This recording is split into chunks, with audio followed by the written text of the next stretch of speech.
What is the definition of an imaginary number? I is equal to square root of negative 1, and I squared is equal to negative 1. So for example, 1, the square root of 9 we know is 3, because 3 times 3 is 9. B, the square root of negative 9 is equal to 3i, because now to take out the negative, it becomes imaginary I, because I is equal to the square root of negative 1. C, the square root of negative 25 is 5i. And let's add an extra example, D, the square root of negative 12, we just break it down like how we used to break it down. So 12 factors to 4 and 3, and 4 factors to 2 and 2, and 2's are buddies, so they go outside because the square root of 4 is 2. And to take out your negative, you bring out your I, so it would be 2i square root, and the one that's left alone is 3. So your answer for a square root of negative 12 would be 2i square root of 3. What is a complex number?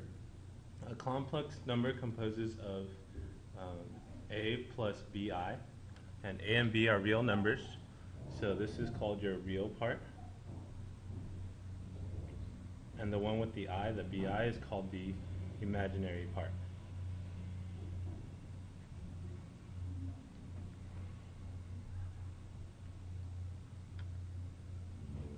So example 2, we're going to graph. So we're going to draw a graph.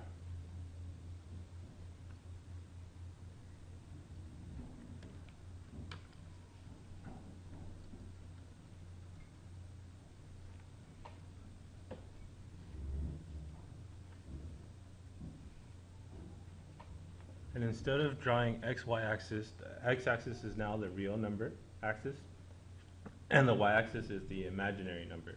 We'll go ahead and draw 5 tick marks.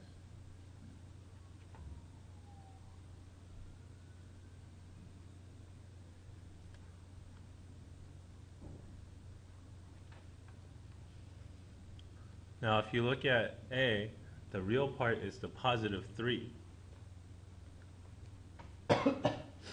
So this is the real axis. We're going to go right 3, 1, 2, 3. And the imaginary is the negative 4, so we go 4 down. 1, 2, 3, 4, and we'll put a dot there. And we'll label that A.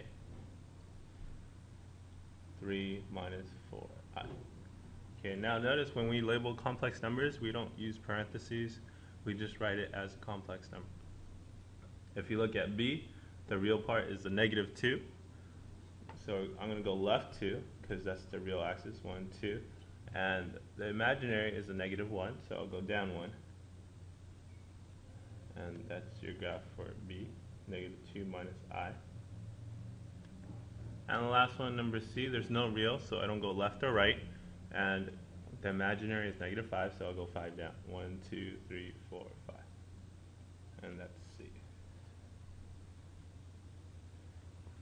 Okay. Example 3, find the difference between 10 minus 6i and 4 minus 3i.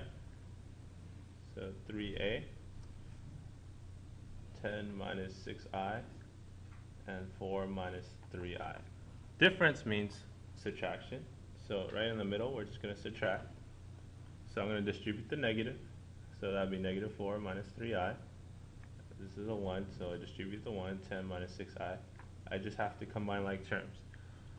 I'll combine the real part first. 10 and negative 4 is 6. Negative 6i and negative 3i. Actually, positive 3i.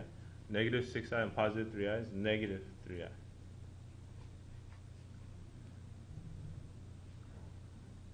Example 3b.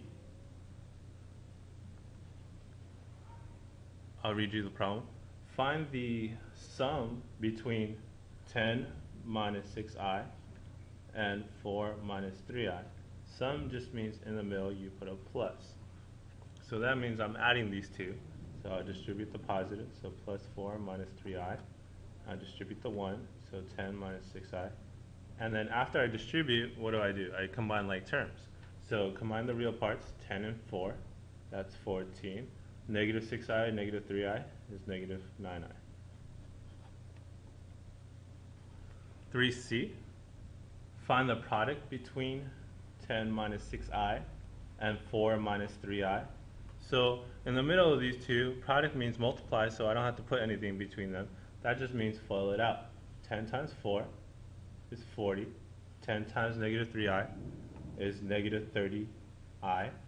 6i times 4 is negative 24i. 6i times negative 3 is positive 18i squared. Now, just remember, in our definition, I'm going to circle this 18i squared. I squared is equal to negative 1. So negative 1 times 18 is going to be negative 18. I'll just bring the rest down. Combine like terms, combine the real parts. 40 and negative 18, that's 22. Negative 30i, negative 24i, that's negative 54i. And we are done there. 3D, I times the quantity 7 plus 3i. Whenever there's parentheses, what do? We just distribute. Distribute the I, so I times 7, 7i.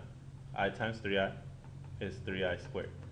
Now you remember I squared, we know is negative 1, so negative 1 times positive 3 is negative 3. And we write the imaginary part after the real part.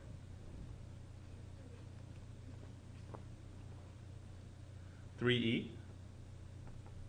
square root of negative 17. 17 does not break down anymore. To take out the negative, you just take out your I, so this becomes I square root of 17. 3f, simplify the square root of negative 24 all over 6. Well, I just normally break down the square root, so 24 breaks down to 6 and 4, 3 and 2, and 4 breaks down to 2 and 2. Alright, there's buddies of 2's, so the square root of 4 is 2. To take out my negative, I take out my I, so that becomes 2i square root. These two are learners, so 3 and 2 multiply together and give you 6 all over 6. Question here is, can I reduce the 6 and the 6 or the 6 and the 2? You remember, you can only reduce what's outside with outside and what's inside with inside. So since the 6 is in the square root, we can't reduce the 6 with any other number here. So we'll reduce 2 and 6. 2 goes into both of them, so that becomes 1i square root of 6 all over 3. Alright, so that's complex numbers part 1. Thank you.